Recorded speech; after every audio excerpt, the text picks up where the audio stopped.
Buenos días, compañeros y compañeras. Muchas gracias por elegir Asturias, por elegir Candás para este encuentro, para este foro. Qué mayor me siento.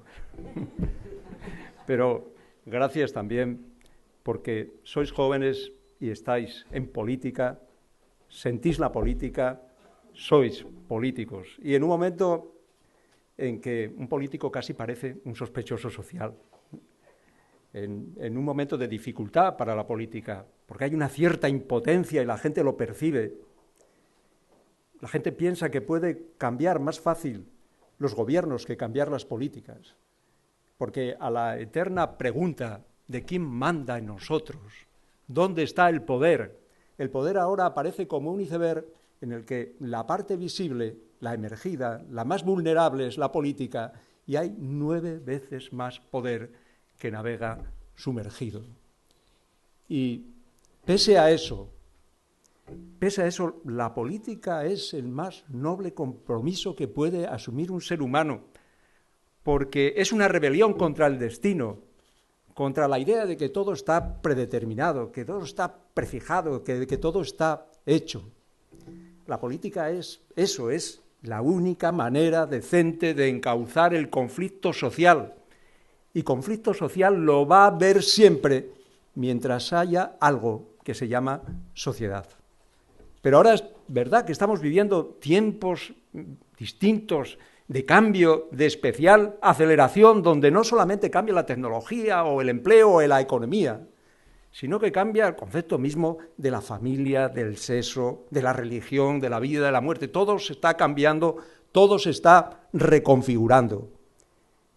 Y en este momento hay viejas respuestas que ya no sirven, pero sin embargo sí nos sirven las viejas preguntas de por qué la desigualdad, por qué la injusticia, por qué la dominación, y hay que buscar para ellas nuevas respuestas que establezcan los límites cívicos al individualismo, los límites del compromiso al nihilismo, los límites ecológicos al desarrollismo.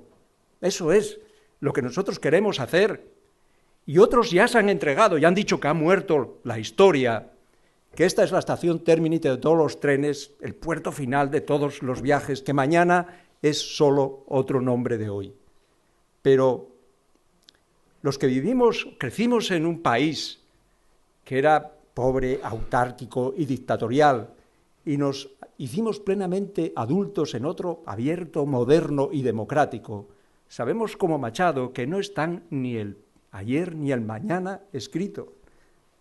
No están. Y ahora sí tenemos un país que es a la vez desarrollado, pero está devastado, lleno de deudas, sin pulso cívico, sumido en la discordia, pero tenemos a hombres y mujeres infinitamente más capaces que los que entonces lo hicimos, mucho más capaces, y lo hicimos.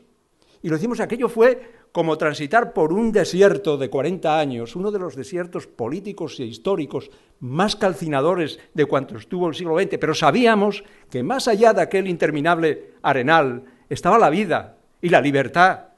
Y cuando llegó la libertad, que estaba ahí abajo como un virus en lo profundo, en lo más oscuro de los sótanos y en las conversaciones en voz baja con los amigos, todo cambió en España. Y cambió rápido, pero hubo una cosa que cambió de manera inmediata y de la que nunca se habla, que fue el lenguaje. La dictadura tenía un lenguaje. ¿Veis? Allí no había obreros, eran productores, y la democracia era orgánica, y los sindicatos verticales, y había adhesiones inquebrantables, y contubernios judeomasónicos, y tercios familiares, y luceros, y centinelas, y victorias. Había un mundo de contenido político en el lenguaje del franquismo. Y todo desapareció rápido y fue sustituido por otras palabras, por justicia, por libertad, por partidos.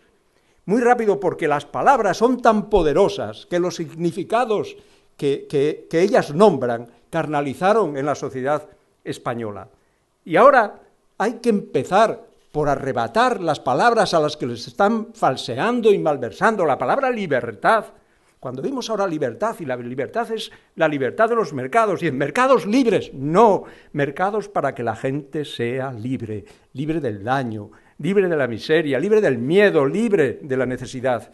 los escuchamos decir ahora mismo, libertad de educación, pero ¿qué tiene que ver eso con la libertad, lo que ellos dicen con la libertad de cátedra y el pluralismo? Ni incluso con lo que nos plantean de que esa libertad es que los padres puedan elegir el colegio de sus hijos. No es verdad. Lo que quieren es que los colegios seleccionen y elijan a los alumnos que quieren educar. Y cuando los escuchamos hablar de defender la vida, no están hablando de las vidas que ahora convierten el Mediterráneo en una fosa común, ni las pandemias en África, ni el agua, la calidad del agua que bebemos, ni del aire que respiramos. Hablan de la capacidad para interferir en la libertad de las mujeres para ser madres. Todo eso hay que cambiarlo. Mirad, en aquella época hubo dos palabras que demostraron mejor que ninguno lo que España llevaba dentro entonces. Una era consenso. Consenso era la voluntad de enterrar toda una historia de violencia, de enfrentamiento, de imposición. Y la otra era autonomía.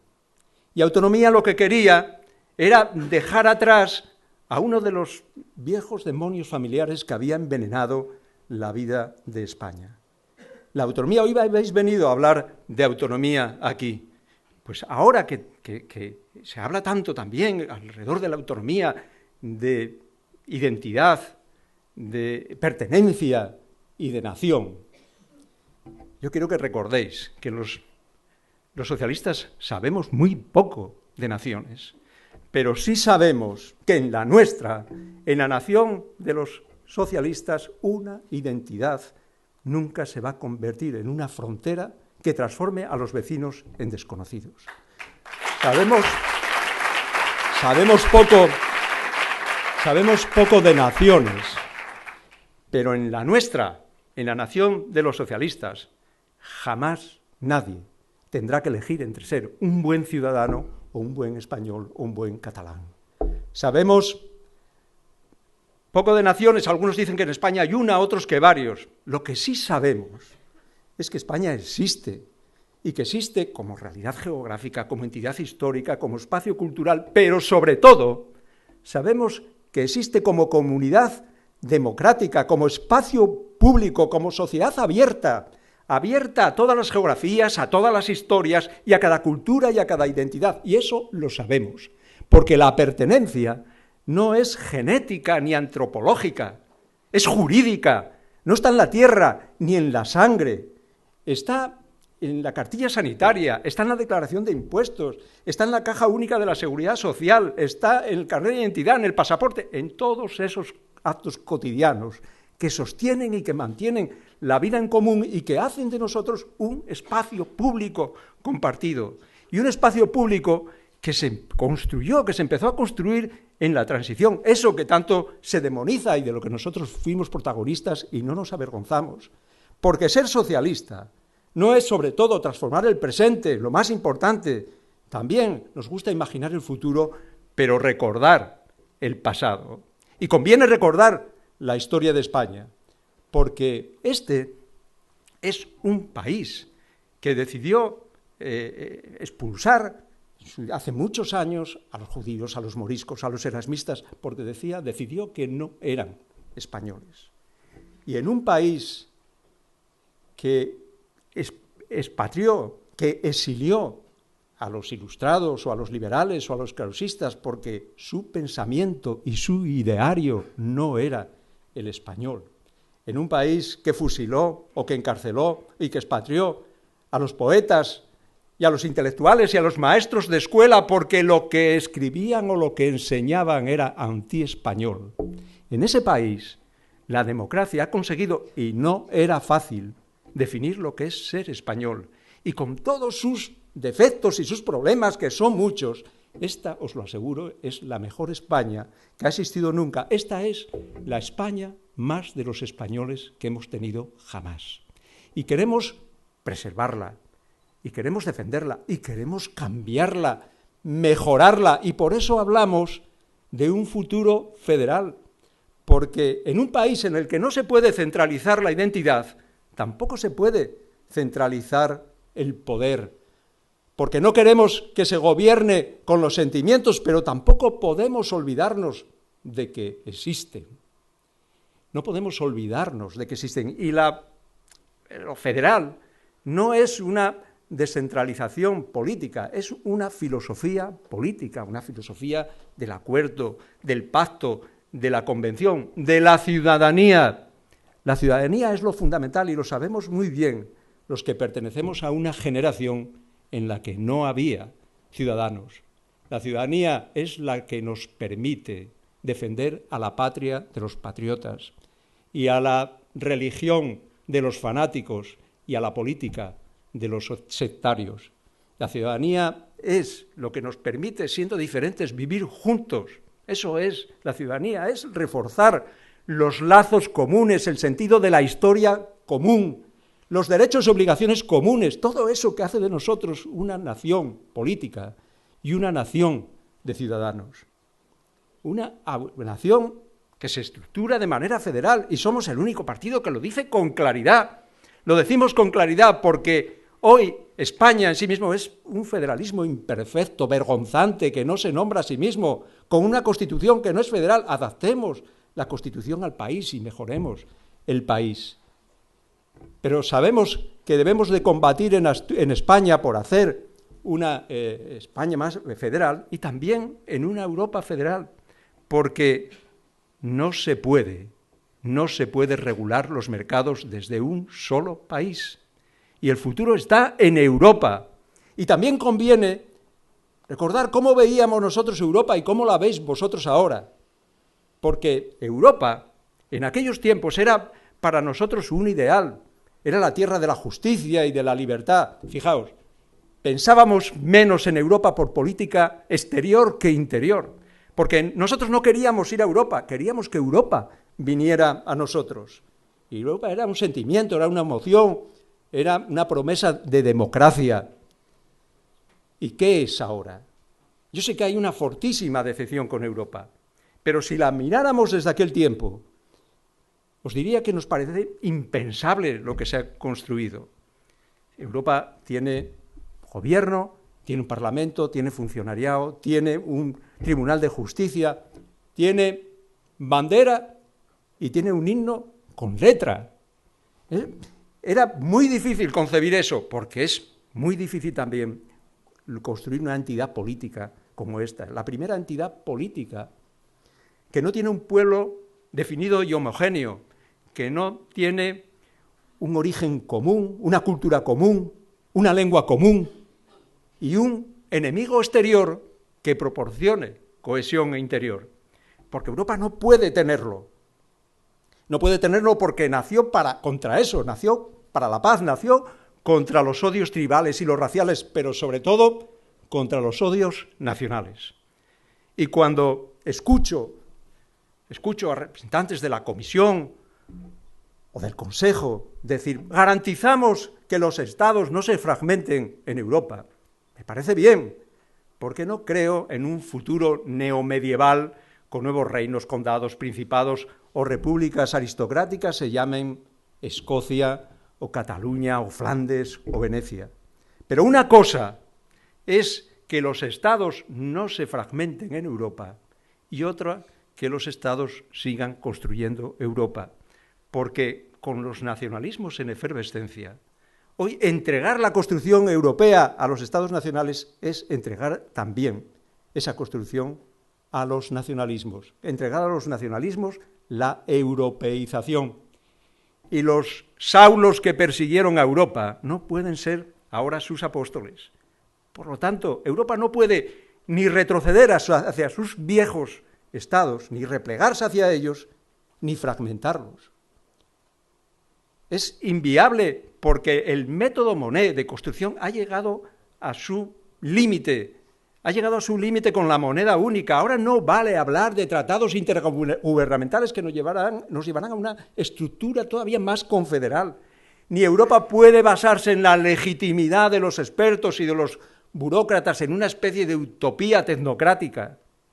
Ahora tenemos que decir no a la Europa de la Comisión y a la de la Confederación, a la Europa de los Estados-nación, pero también a la Europa de los burócratas. Y entonces, ¿qué se hace? ¿Qué se hace? Porque Europa no existirá, y es que me importa mucho decíroslo a vosotros, no existirá hasta que vayamos allí a defender lo nuestro y lo propio. Y me diréis, ya lo hacemos. No, no, cuando vayamos allí a defender lo nuestro, nuestros intereses, pero nuestros intereses sean los intereses de los pescadores irlandeses o de la industria alemana, porque Europa es una extensión de lo nuestro y es una ampliación de lo propio. Y tenemos que pasar de nosotros los estados a nosotros los ciudadanos. Y me diréis, ¿cómo se hace eso? ¿Cómo se hace eso sin un demos común? ¿Cómo se hace? Pues se hace solamente con preguntas. Ahora estamos en un punto en que solo se puede preguntar. Y preguntar, ¿es pensable una ciudadanía europea? ¿Es pensable cuando todos queremos Europa, pero nadie se siente europeo? ¿Qué es ser europeo? ¿Soy más europeo cuando combato esta Europa, cuando la apoyo o cuando la cambio? ¿Y el euro es una moneda común o es solo una moneda única, una extensión del marco alemán con más radiodacción? Y si es una moneda única cuando hay 18 deudas contra los que los mercados pueden especular y 18 sistemas fiscales y sociales en competencia, ¿eso puede funcionar? ¿Puede existir una auténtica unión económica y monetaria sin una unión fiscal? ¿Puede construirse Europa cuando la fábrica de que en Alemania, en el norte, son gente industriosa, trabajadora, todos esos estereotipos que alimentan que en el sur nos dedicamos a la fiesta y se crea un riesgo moral, está funcionando a pleno rendimiento? ¿Puede Alemania, que es el país más fuerte y el que ejerce su hegemonía, ejercer un liderazgo europeo en el que considera a los demás como un igual? ¿Podemos aceptar el proyecto que se nos presenta? ¿El proyecto que se nos presenta es una renuncia a una política socialdemócrata o es una renuncia a cualquier política, a cualquier espacio público, a cualquier Estado de Derecho capaz de interferir en la libertad de los mercados en nombre de los ciudadanos? ¿Queremos una Europa europea? ¿Queremos una Europa americana? ¿O tal vez queremos una Europa alemana? Esas son preguntas que hay que contestar porque no es viable hoy día un solo país y somos los socialistas los únicos que podemos construir eso. Europa hay que construirlo desde la izquierda y la izquierda existe y hay que decirlo con claridad, hay que decirlo a quienes lo niegan, a los quienes hablan ahora de los de arriba y de los de abajo, hay que decirlo a la izquierda que se niega a sí misma, porque la izquierda, ser de izquierdas no es solo la posición que tengas respecto a la riqueza o el patrimonio, a la renta. Ser de izquierda no tiene que ver solo con la posición que tú creas debe tener el Estado en la economía. También hay cuestiones sociales, valores morales. La derecha siempre ha creído en las esencias y la izquierda en los devenires.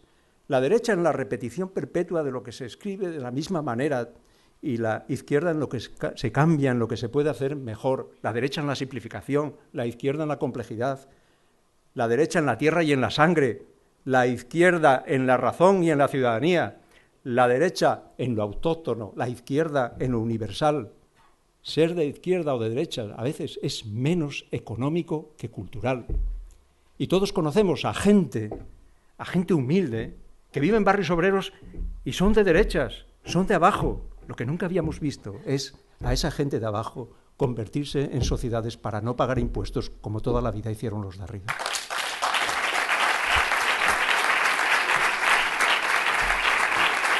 Conviene, fijaos, si no hubiera izquierda y derecha, entonces ¿cómo se distingue a los que quieren poner a la gente al servicio del mercado de los que queremos al mercado al servicio de la gente?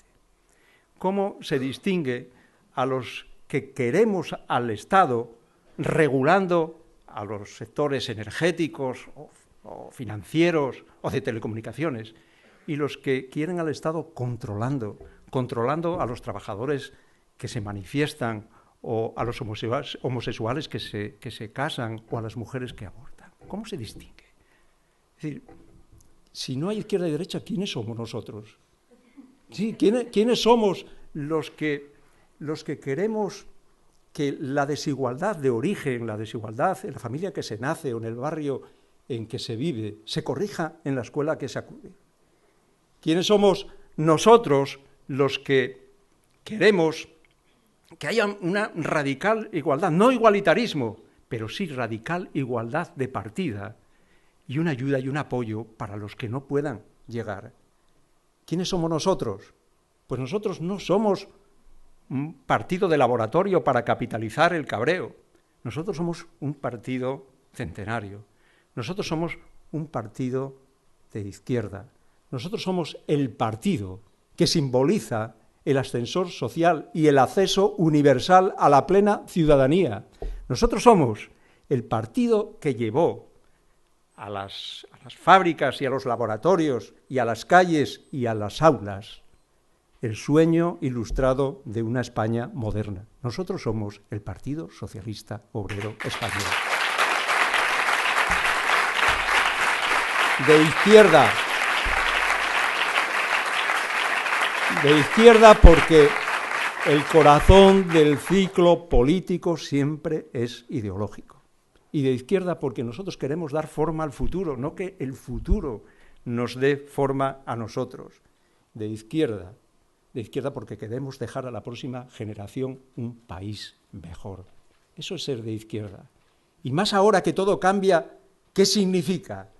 ¿Qué significa ahora adaptarse la izquierda al nuevo tiempo? Pues lo primero es reconocer que las desigualdades de hoy harían sonrojarse de vergüenza a los inventores del proyecto de la modernidad. Ser de izquierda es saber que el aumento de la desigualdad es un viaje al fin de la noche y es un riesgo para la economía y es una amenaza para la democracia. Ser de izquierda es comprender que no puede haber eficiencia económica, ni puede haber calidad democrática, ni puede haber cohesión social si no colocamos en el centro mismo de nuestro discurso el combate contra la desigualdad. Ser de izquierda es saber nombrar a nuestros adversarios. Nuestros adversarios son los que promueven, son los que se benefician de la desigualdad. Por eso nuestros adversarios son la derecha. Y la derecha no es solo la derecha política. La derecha no son la derecha política que sale o entra del gobierno al ritmo de las elecciones democráticas, sino la derecha tiene raíces más profundas y tiene estructuras más duraderas. Y hablamos de la derecha, pero hablamos de sus lobbies, de sus grupos de presión, de los buscadores de renta y de todos esos clanes acampados en el entorno del poder, de todos esos que creen que su dinero puede hablar más alto que las voces de la gente. Eso es ser de izquierda, y lo decimos, y nos equivocamos, y tenemos humildad, porque la autocrítica solo es creíble cuando está enraizada en la humildad. Y así la gente sabe que hay coherencia entre lo que decimos y lo que hacemos los socialistas. Y también sabe que no hay ninguna relación, que no tiene nada que ver lo que dice y lo que hace el PP. Pero, ¿y qué es lo que piensa Podemos? ¿Alguien lo sabe? ¿Alguien lo sabe? Que han pasado en unos meses del radicalismo antisistema a la socialdemocracia moderada. ¿Alguien sabe dónde están aquellas propuestas de una renta básica universal, el impago de la deuda, la jubilación a los 60, la jornada laboral a los 35, los salarios máximos, la nacionalización de los sectores estratégicos a la indefinición? ¿Alguien sabe algún planteamiento respecto a un problema polémico, complejo, difícil como son todos los políticos, que no pase por aquella respuesta de lo que diga la gente? Lo que diga la gente. Yo nunca había visto, y creo que nadie, una versión tan desde Poncio Pilatos, tan perfeccionada de lo que es la no intervención. Lo que diga la gente. Pero en estos asuntos, en el asunto territorial, en el constitucional, en el energético, en el fiscal, aquí en Asturias, en la cooficialidad del asturiano, o hasta en la Semana Santa sevillana, hay que tomar posición. No vale decir lo que diga la gente, porque hay que liderar. Ustedes quieren liderar este país. Pues liderar no consiste en la Asamblea Permanente, ni pasa por ir detrás de los sondeos de opinión, ni aceptar acríticamente lo que un colectivo diga o lo que otro plantee. Eso no es liderar, eso es seguir. Eso es colocarse detrás y empujar. No, liderar es ponerse delante y tirar. Liderar es decir, hablar, escuchar, proponer, decir sí, no, quiero, es acertar, es equivocarse. Liderar es tener coraje. Y no veo un lugar mejor para hablar de coraje y de valentía que aquí con los jóvenes. Liderar es tener coraje. Y tener coraje no es hacer el discurso de los convencidos, tener coraje no es plantear soluciones milagrosas, inmediatas, tener coraje no es prometer lo imposible, sino plantear lo difícil. Tener coraje no es decir a la gente lo que quiere escuchar, sino lo que tiene que saber. Y tener coraje es estar dispuesto a pagar la cuenta antes de saber a cuánto asciende la factura. Eso es el valor y eso es el coraje. Y aquí hay un partido que tiene coraje y que tiene valor y que dice lo que va a hacer y lo que es. Somos un partido socialista, obrero y federal. Pero somos también un partido de transformación y de gobierno y de cambio. Y por eso, en este partido, para construir mayorías, tiene que estar toda esa gente que no es socialista, que no es obrero y que no es federal. Es decir, esa gente de clases medias, urbanas, pequeños empresarios, profesionales, libres, burócratas, funcionarios, empleados, toda esa gente que a lo largo de mucho tiempo y sin proponérselo ha desarrollado unos valores comunes, unos objetivos sociales comunes, una identidad social común. Gente que sabe que la desigualdad es un riesgo y es un problema para la economía y para la democracia. Gente que quiere cambiar, pero no quiere que se rompan los equilibrios básicos de la sociedad. Gente que sabe, que ve cómo se la está proletarizando, cómo se la está precarizando, cómo se le quieren proporcionar servicios de bajo coste por un Estado de bajo coste.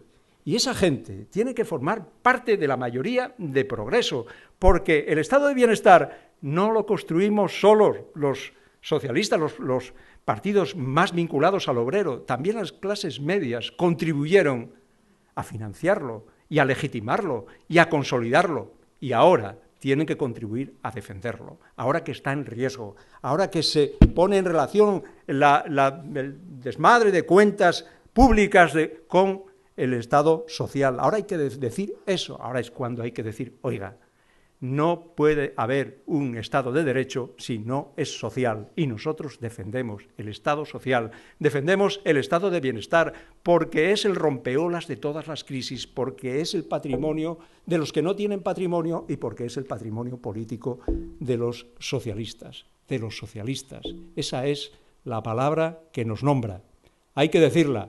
La palabra que nos nombra porque está hecha de lo que somos, de lo que fuimos, de lo que nos han hecho, de lo que queremos hacer. Y ahora lo que queremos hacer y lo que debemos hacer es ganar estas elecciones municipales y autonómicas. Gracias, compañeros.